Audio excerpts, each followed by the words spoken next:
Você vai ouvir agora uma mensagem da Igreja Presbiteriana de Taubaté, São Paulo. Deus o abençoe. Mateus 22, 34 a 40, assim nos diz a palavra do nosso Deus. Entretanto, os fariseus, sabendo que ele fizera calar os saduceus, reuniram-se em conselho. E um deles, intérprete da lei, experimentando-o, lhe perguntou: Mestre, qual é o grande mandamento na lei? Respondeu-lhe Jesus: Amarás o Senhor teu Deus de todo o teu coração, de toda a tua alma e de todo o teu entendimento. Este é o grande e primeiro mandamento. O segundo, semelhante a este, é: amarás o teu próximo como a ti mesmo. Destes dois mandamentos dependem toda a lei e os profetas.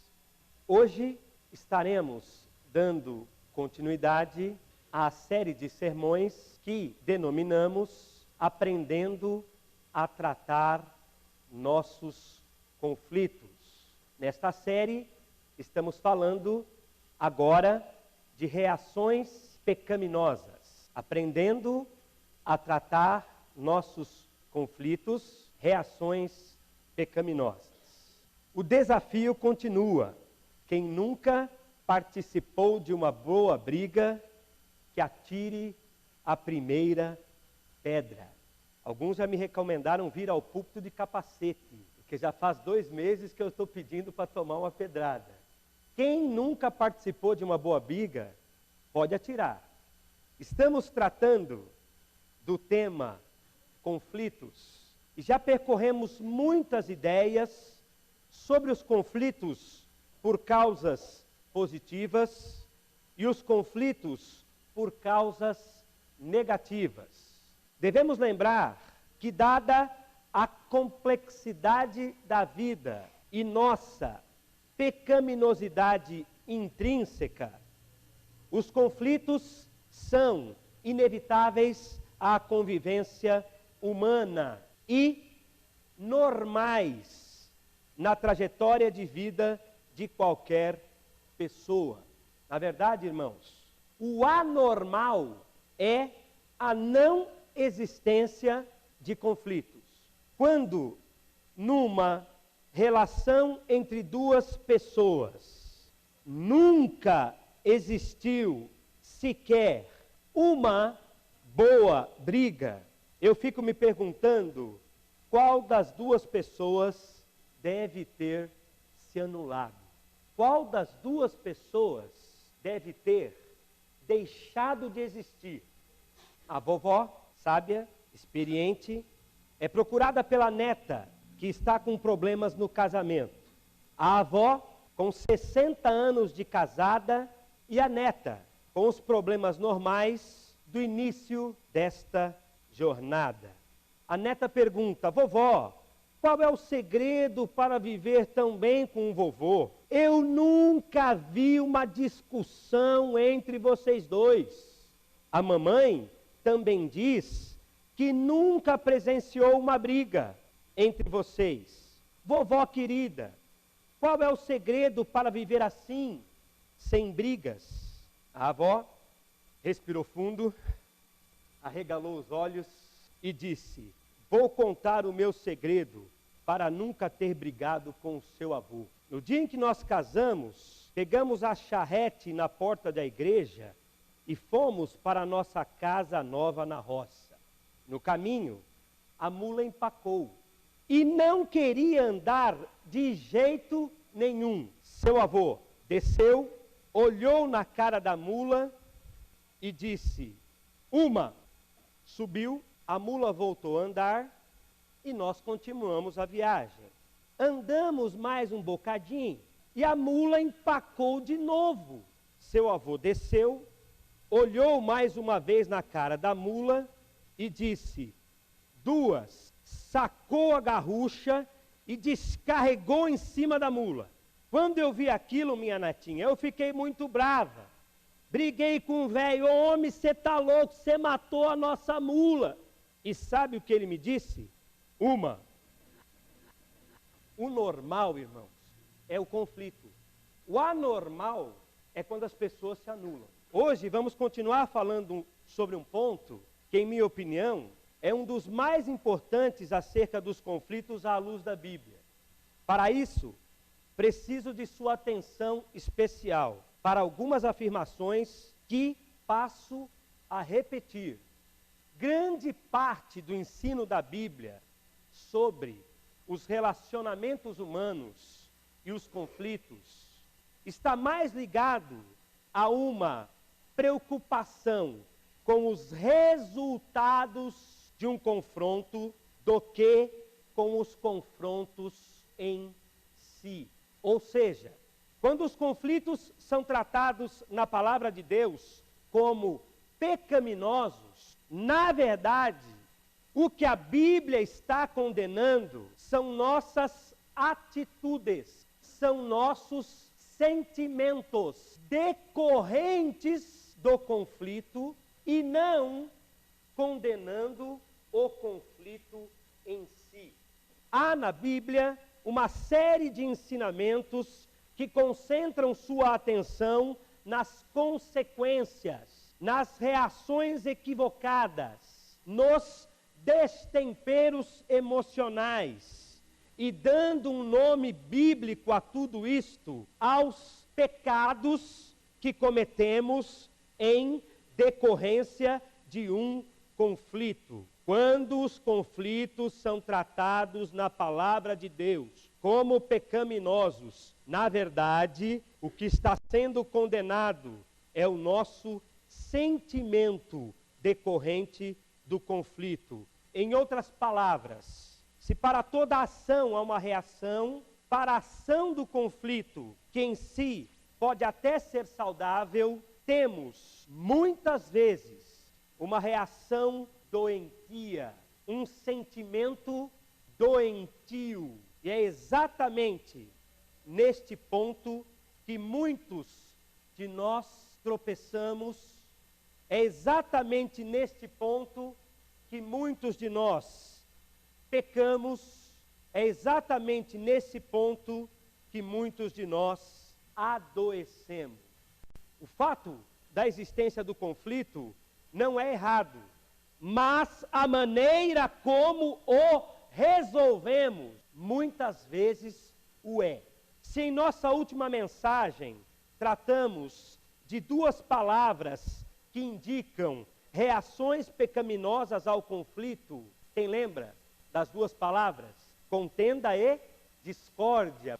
Se em nossa última mensagem tratamos de duas palavras que indicam reações pecaminosas ao conflito, a partir de hoje vamos falar sobre outras duas palavras que indicam sentimentos pecaminosos, os quais, infelizmente, por causa de suas sutilezas, facilmente podem entrar nos nossos corações e trazer como consequência a contaminação da nossa alma, nos afastando assim da comunhão com Deus e também da comunhão com o nosso próximo. As duas palavras da Bíblia que indicam sentimentos pecaminosos são as palavras ira e amargura. Se o comportamento errado é a contenda e a discórdia, o sentimento errado, acusado na Bíblia como pecado, pode ser exemplificado nas palavras ira e amargura, sentimentos da nossa alma. Meus irmãos, um dos nossos maiores problemas com relação à pecaminosidade dos nossos sentimentos é que eles são subjetivos, eles são interiores e, portanto, nós os cometemos no nosso mundo interno, sem que os outros vejam, sem que os outros saibam. E assim, nos deixamos seduzir pela ideia de que eles não são tão graves assim.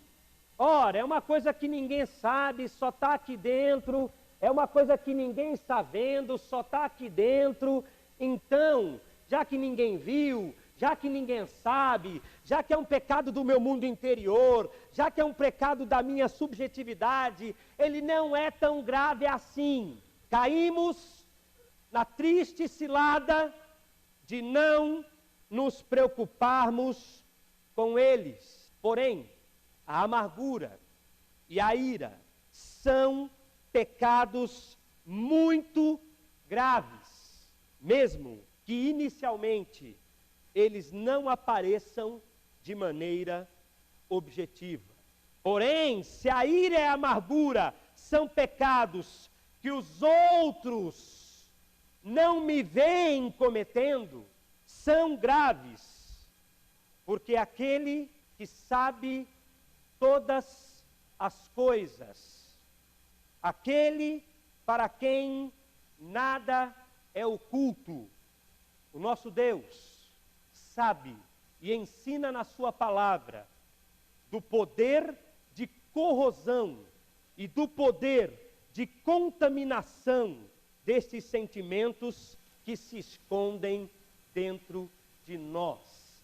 Ira e amargura são pecados que o bom Deus sabe, são corrosivos e destrutivos. E embora o irmão não me veja com este pecado, Deus vê este pecado. É importante deixar claro que nosso Senhor Jesus Cristo ensina que os pecados interiores são tão ou mais graves que os pecados exteriores. Os pecados do nosso mundo interno são tão ou mais graves que os pecados que praticamos no mundo externo.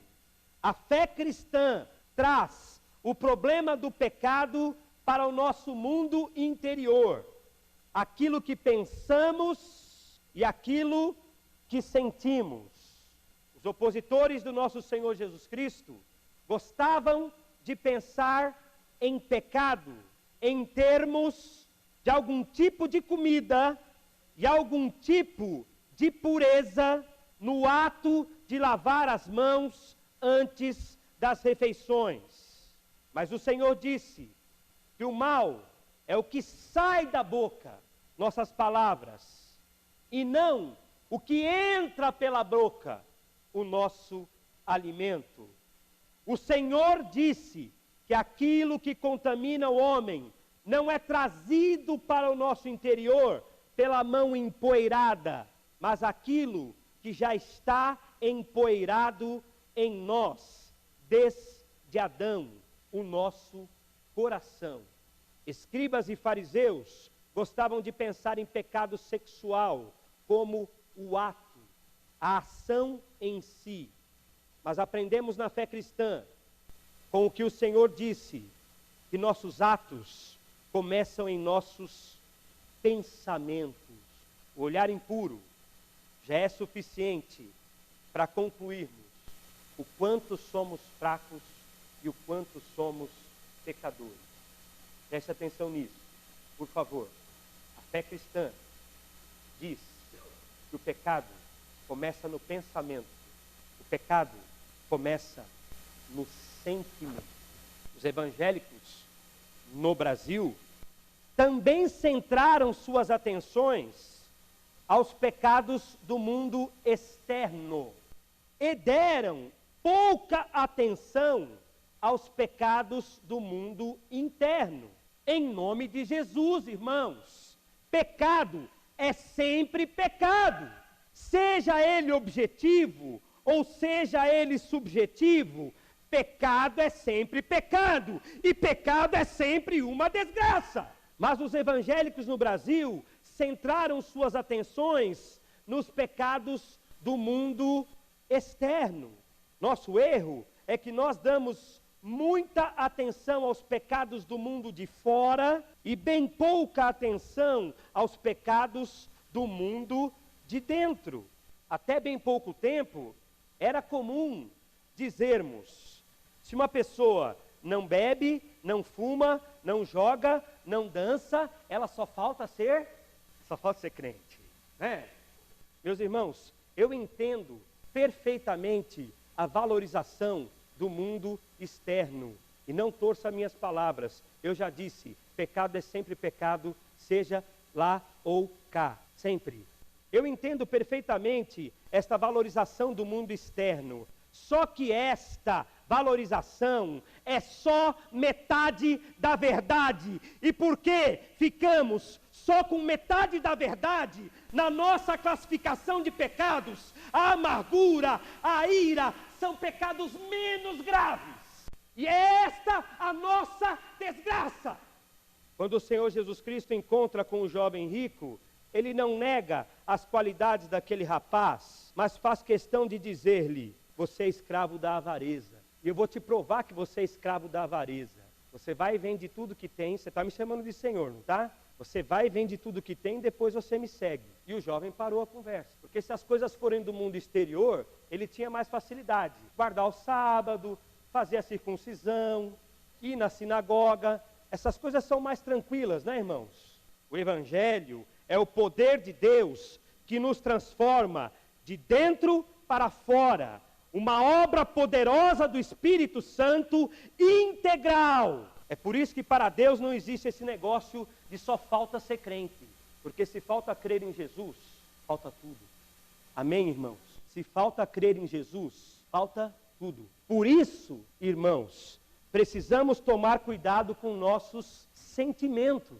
Mesmo aqueles que nós nunca contamos para ninguém. Mesmo aqueles que ninguém sabe. Precisamos tomar cuidado com nossos sentimentos. Os conflitos, na grande maioria das vezes, não se dão por causa de coisas racionais e não ficam restritos ao departamento da razão. A natureza emocional de nossos problemas, a natureza emocional de nossos relacionamentos indica a grande necessidade da igreja perceber a urgente tarefa de tratar biblicamente aquilo que sentimos no mais oculto do nosso coração. Aqueles sentimentos mais escondidos, aqueles mais velados, aqueles que você nunca falou para ninguém e talvez tenha até medo de falar para você mesmo. A Bíblia ensina sobre a necessidade de cuidar desses sentimentos. E dois deles, ira e amargura. Comecemos pela amargura, irmãos. O dicionário define a amargura como sendo um sabor amargo.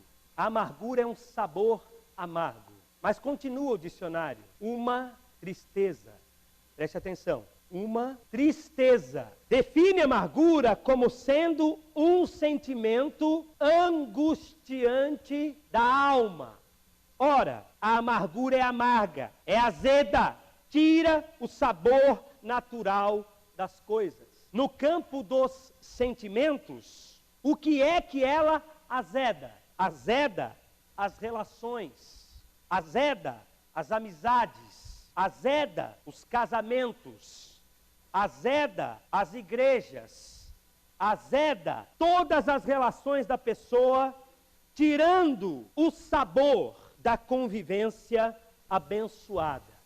Tirando o sabor da convivência abençoada.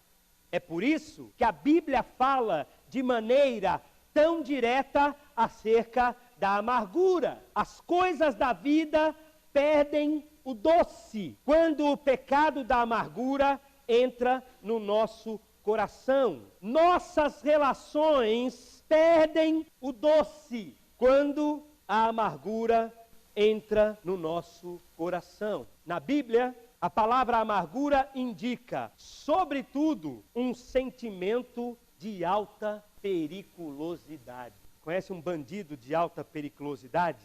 A Bíblia diz que a amargura é um sentimento de alta periculosidade. A amargura pode ser traduzida à luz dos vocábulos hebraicos e gregos como um estado de aflição da alma que tem como consequência a miséria. A Bíblia diz que a pessoa amargurada é uma miserável. A amargura coloca as pessoas em estado de desgraça. Se você não se importa com o que eu digo, não há problema. Mas eu vou dizer coisas acerca do que a Bíblia aponta para a amargura. A palavra de Deus ensina: longe de vós toda a amargura. Efésios 4:31.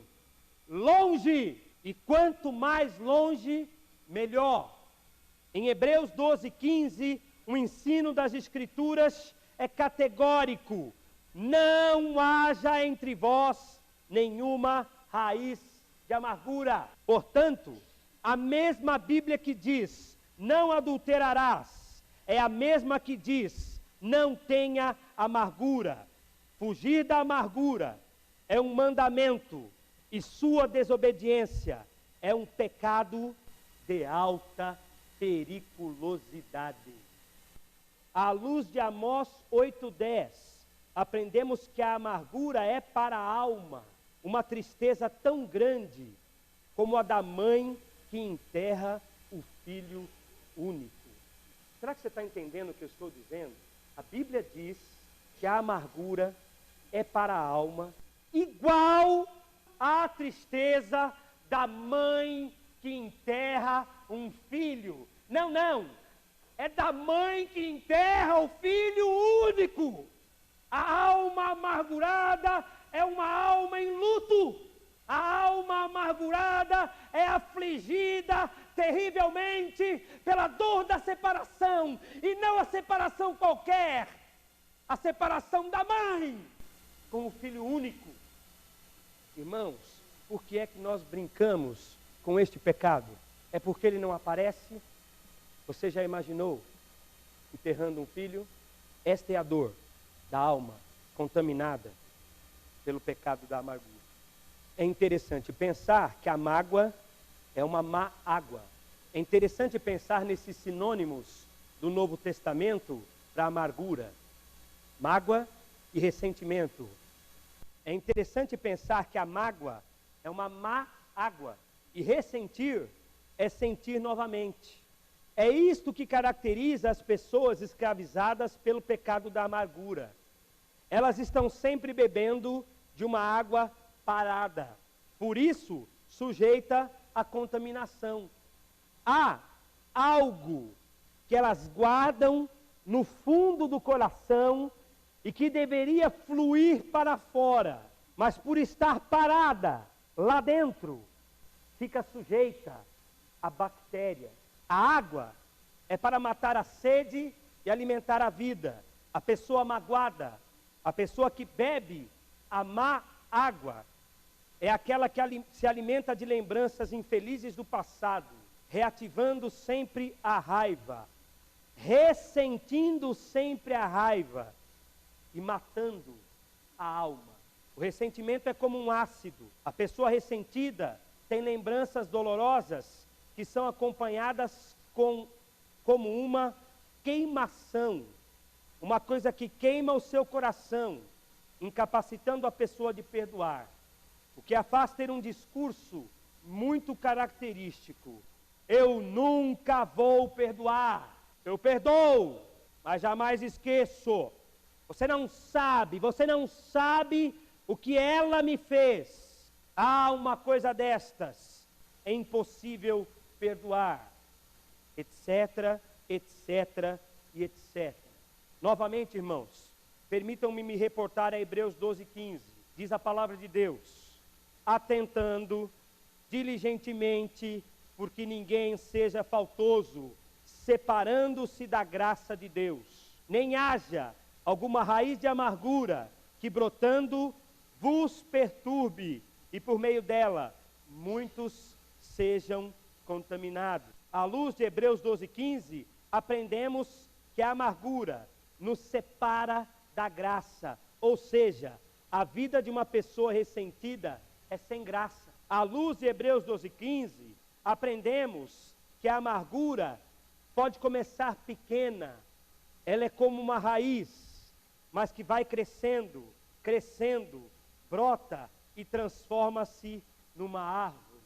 À luz de Hebreus 12:15, aprendemos que a mágoa perturba. A pessoa magoada não consegue tirar o outro da cabeça. A todo momento, ela se sente perturbada em suas emoções pela lembrança da pessoa que a feriu. E por fim, a amargura contamina, ela passa para os outros, o que é claramente visto na Bíblia. O ódio é sempre contagioso. Nos últimos dias, vimos com tristeza as consequências do furacão Katrina em New Orleans. Um detalhe interessante daquela tragédia: mais pessoas adoeceram e morreram por causa da água contaminada do que por causa da ação direta do furacão.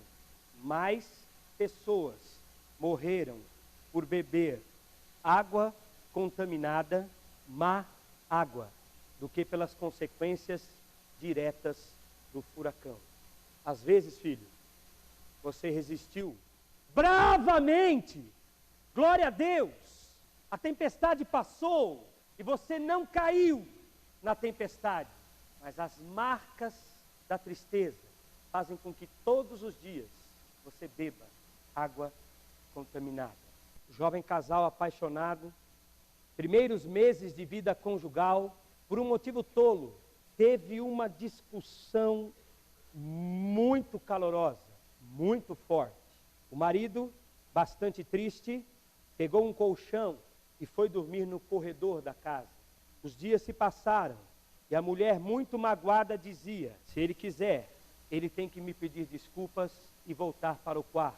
E ele dizia: se ela quiser, ela tem que me pedir desculpas e eu volto para o quarto.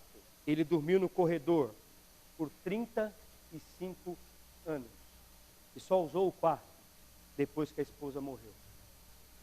Vamos curvar as nossas frontes, irmãos. Vamos orar, irmãos, a Deus, abrindo o nosso coração. Nós sabemos da gravidade dos pecados externos, mas hoje queremos falar da gravidade dos pecados internos. Pecados que talvez você nunca tenha se preocupado e sequer conversado com alguém. Mas se queremos a bênção de Deus para os nossos relacionamentos, se queremos a bênção de Deus para aprender a tratar nossos conflitos, irmãos, vamos confessar nossa amargura hoje e pedir que Deus nos dê graça para perdoar, graça para esquecer.